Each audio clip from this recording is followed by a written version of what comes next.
Well, today, one of my teams got back from Kenya. Actually, they got back over the weekend, and they brought me some Kenyan locks. This is a ORIV, and there's nothing special about it. It just says the same thing on both sides, but it is a little bit special because it has Dimple keys. Now, before we get into that, here's the wrapper. 70 millimeter, yeah. And it has I know it's going to be hard for you to read, if you can read it, but it's the importation mark. It looks like some kind of official stamp, but I've never seen it before.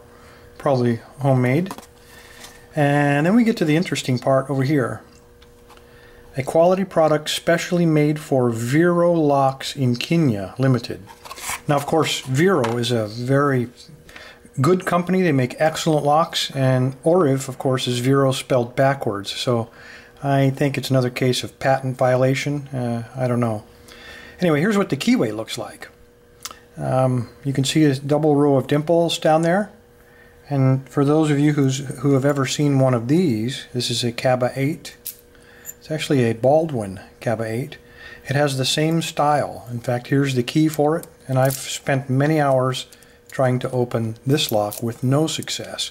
Now, given it does have a couple of side pins that you have to negotiate, but the keys, this is the one for the Kaba, and these are the ones for the ORIV, and it fits in there just right. So I'm wondering if let's put this one out of the way. We're not going to be lucky enough to pick that one, but we are going to try to pick this ORIV.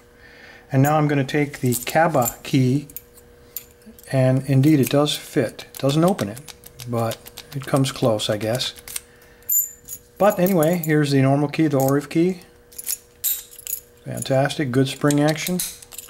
And no side bars on this one, no side pins like you found on the Kaba 8. So let's see if we can pick this thing. I'm always suspicious of anything coming out of Africa. Let me zoom in a little bit so I don't have to hold this up into the air. Oop, maybe a little much. There we go. And I'm going to use one of my homemade quick picks with just a small flag. This is one I made out of stainless steel from the cabinet handle. Okay, a little bit of tension. And just work my way down the alternating stacks. There's pins on top, and there's pins on the bottom for a total of 10 pins.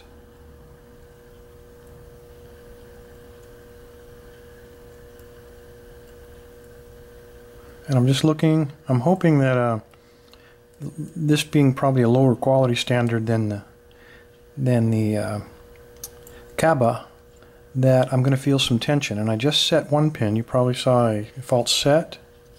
And there's the other one. That is too easy. Let me try that again just in case. Let me make sure that, let me do the key. That might not have been completely locked. Alright, let's give that another shot. That can't be realistic. I'm a slightly less than average dimple picker, so I wish I could take credit for that. Okay, let's try that again. I should have ended the video there and let you guys believe that I'm actually a halfway decent dimple picker. Okay, I got that false set again.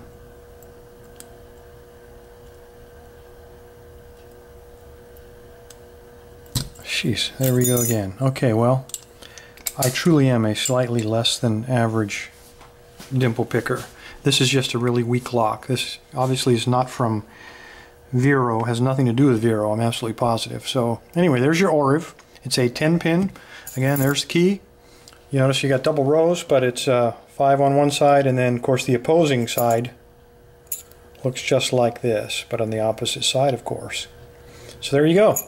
Vero 10 pin dimple lock. Thanks for your time. Everybody stay safe and stay legal, and maybe sometime in the future I'll be lucky enough to pick this one for you. This one's a little bit harder.